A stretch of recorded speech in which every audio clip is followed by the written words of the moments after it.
Hey everyone, great video ahead for you. I have a review copy that was sent to me from Burnt Island Games, and that game is In Too Deep. In this game, it is taking place in 2087, and the syndicates have taken over. You are going undercover and you're trying to stop them. But is playing it safe really the best way to go? Stay to the end to find out. Before we start, I am Krissy, and this is my channel, 2 Sheep, 1 Wheat. I review board games and I play them. So if you have any board games that you would like me to review for you, why don't you go ahead and like this video and comment what board game that is down in the comments. And then of course, be sure to hit that subscribe button with the bell notification so that if I do, or when I do, review that board game, you'll be notified and you won't miss it. Video. Why can't I get that? No. I'm gonna redo that. So with today's video is In Too Deep. This game is for 1 to 5 players, so there is a solo mode included for this one. And like I was saying earlier, it is all about these syndicates. We're plugging into them and we're trying to control them, collecting evidence to see if we can foil their big plan. So let's go ahead and see what this game is all about. So first we're gonna be starting with the biggest thing on this board. On the table is this board. These are 8 different zones, all separate, so they are shuffled and placed randomly on the table like this. You place different criminals all around randomly.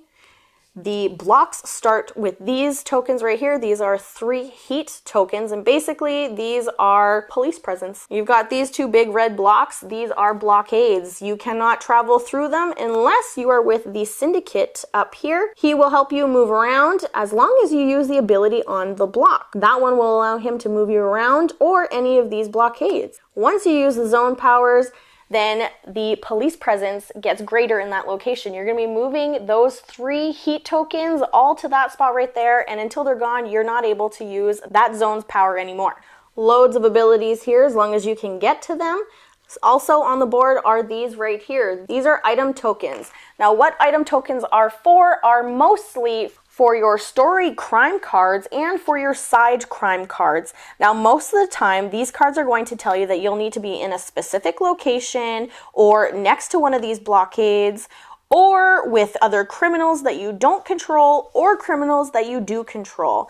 And most of the time, they're going to be asking you to have a certain item in your hand. Same thing goes with these side crime cards here. This one's wanting you to hold one of the electronics, which is the pink one. Now, as an action, you can complete a side crime anytime you want, but after all your actions are taken, that is when you can complete one of these story crime cards. So once you've completed it, you're able to select either the green restraint here or the red reckless option here. So whichever approach that you want is the one that you can choose. You have the option to choose either one of these. One will give you less intel chits, but will give you more evidence and will give you the ability to file evidence.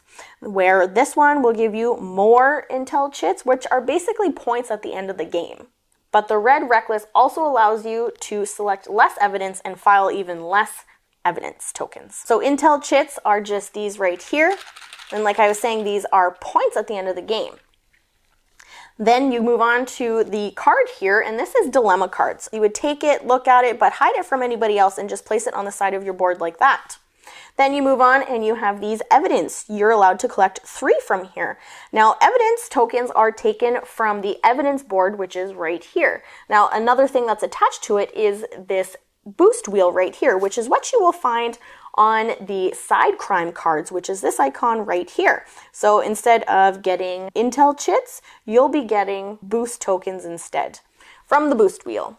So the boost wheel has a few options. Pink is actions that happen right away. Blue can be stored on your player board. Once you've taken the boost icon and collected the benefits on here, it is replenished, and wherever the next option is that you didn't take will get an intel chit just so that it looks more appealing to the next person because they are worth victory points. Now, collecting the evidence token from the evidence board right here, you're always taking from the plank first here. So you would be taking 1. And then if you need to take any more, which this one is 3, you could take them like this that are face down and you place them in your player board just like that. Now to replenish this, because you're all done taking them, you would take it from anywhere on here and replenish it. Now you're able to file to evidence. Now what that means is whenever you're setting up the game, you have 6 of these tokens right here, and you're going to mix them up and place 3 random up here. Now these are the evidence types that we are trying to file this game. Now if I have any of these in here, I can file any of these evidence tokens that match up there. So I do have one of these on my player board, so I would be able to take one of these dossiers right here and place that there instead. So the dossiers get placed on your player board, and what happens to them happens at the end of the chapter, and I'll get to that a little bit later once the chapter has ended. So other locations on the syndicate board here, instead of placing them on the chapter slots right here, you can place them in this spot right here, which are bonus slots, and you would just place them upside down, collecting the bonus that is under them. Or there is another one, which is your player lockers here. So your locker number matches the letter that is on your board. So mine would be X, so if I wanted to, I could place evidence into my locker right there. Now getting back to the evidence board over here with these evidence tokens. Now if somebody completes a crime card, or if they complete their side crime card, and they take the last of the tokens here, and you're not able to replenish the plank here, so that is something that triggers the end of the chapter. Now, to go over what happens at the end of the chapter, we'll move over to the syndicate board. I want to make sure that all of these dossiers are off of here before all of the evidence tokens are removed from the evidence board over here.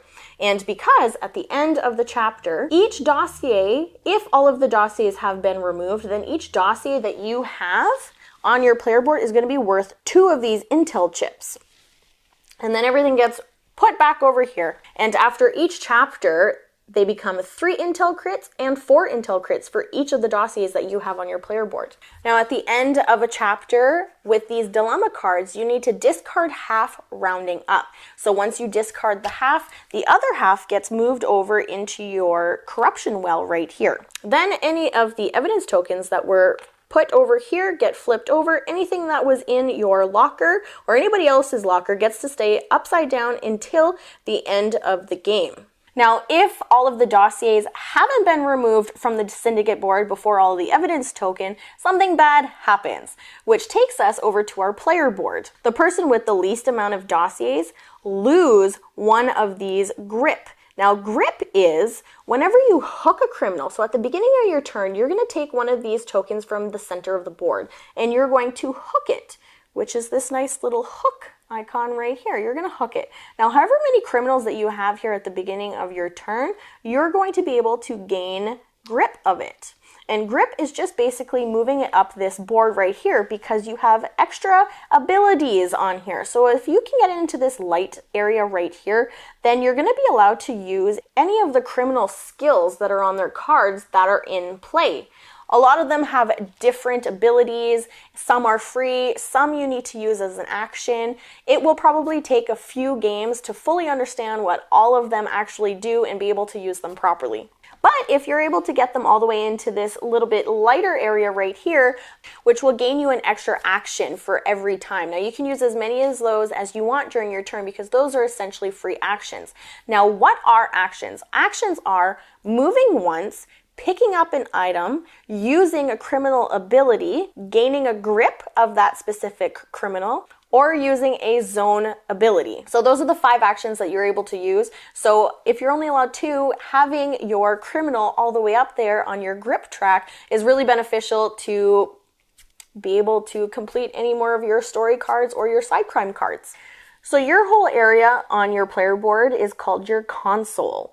And where you're placing all of your intel chits, you're placing boost icons, or you're placing your evidence tokens, or even your dossiers. So this game does end after 3 rounds, and once the end of the game is triggered, then you're going to be taking your dilemma cards and you're going to be counting the points up. So you'll take it from your corruption well here and you're going to count them all up. You don't want to be the one who got too deep. So to get rid of some of these points, there are these tolerance tokens right here that you can get from some of the zone benefits here or even from some of these boost tokens. So whatever the number is, then you can go ahead and subtract that from your cards. Now the person who went in too deep, something may happen to that person. Now that the game has ended, you're going to flip over all of these evidence tokens and you're going to reveal which ones have been filed. So you basically want the plot to be foiled because you do not want the syndicates to win. You want to gather as much intel and as much evidence as you can that we're going to foil their plan and they're not going to get away with whatever they're trying to get away with. So for a 2-player game, you're going to want to have 3 evidence tokens of the exact same thing. So you're going to need 3 different kinds and 3 of each.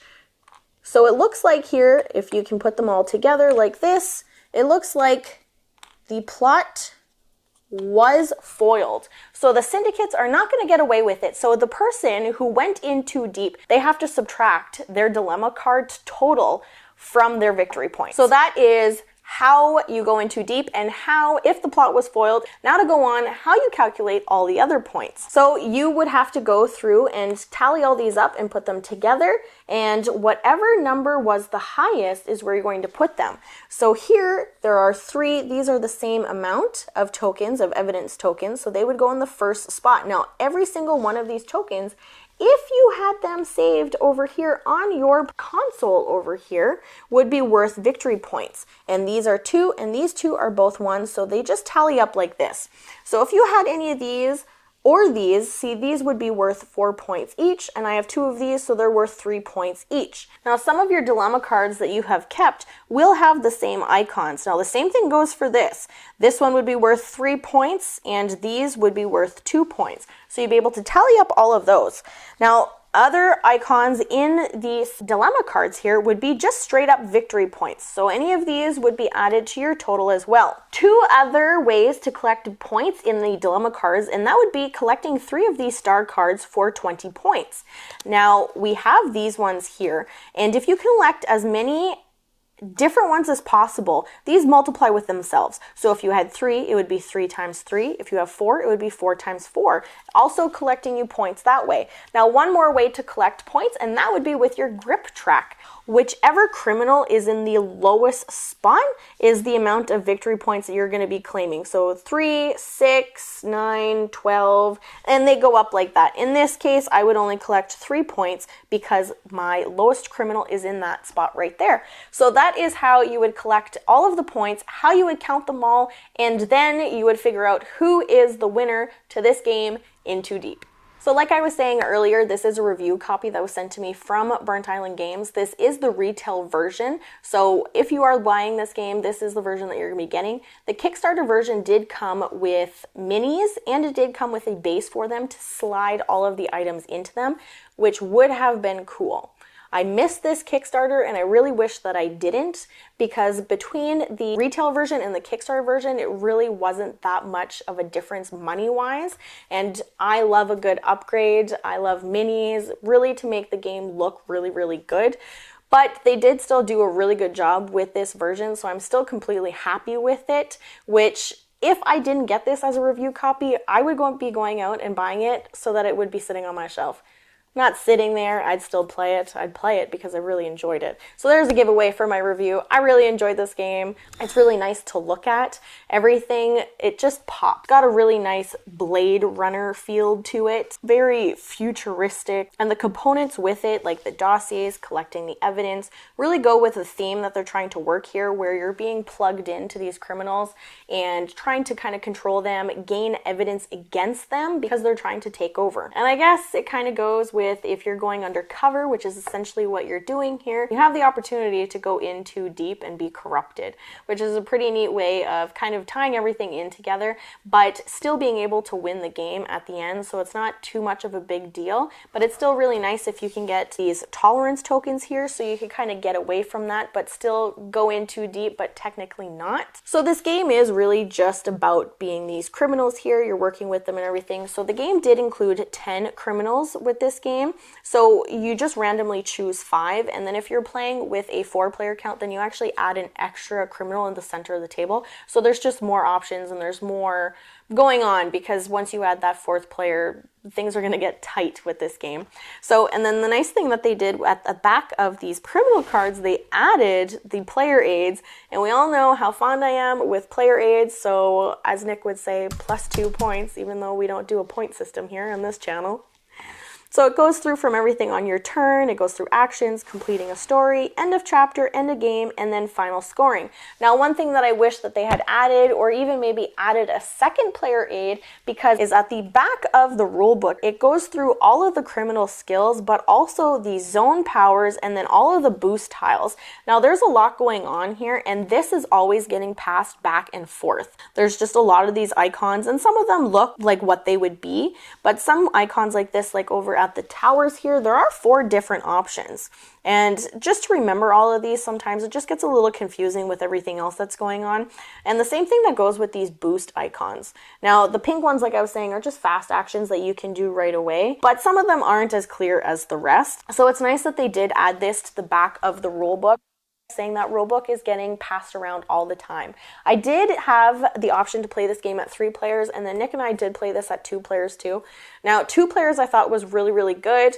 But some of these cards that you're playing, like your side crimes and the story crime cards, some of them are contradictory to each other. So if you guys end up with 2 of the opposite types, like the similar ones, but they're just opposite to each other, your plans can kind of get foiled around here, and then you're taking extra turns just to get your people, your criminals, and maybe the sentinel, whatever you may need to do for those cards. You're going to be wasting I say, but you're going to be spending more turns trying to get it back into order.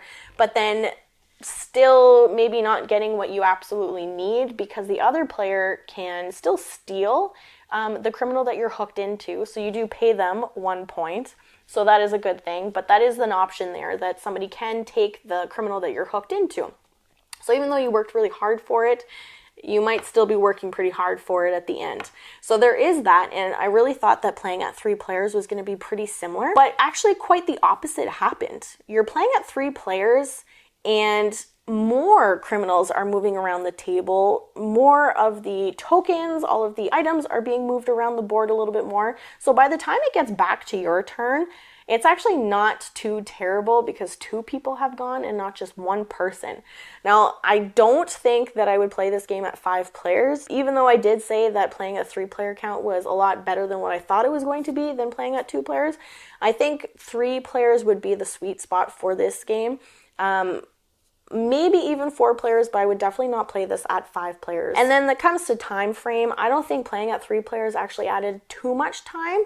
Once you get to learn the game and play it more often, like after a couple of chapters are completed, like after the first chapter, second chapter, you're really going to understand the game. Like the rule book, I think, went into 20 pages.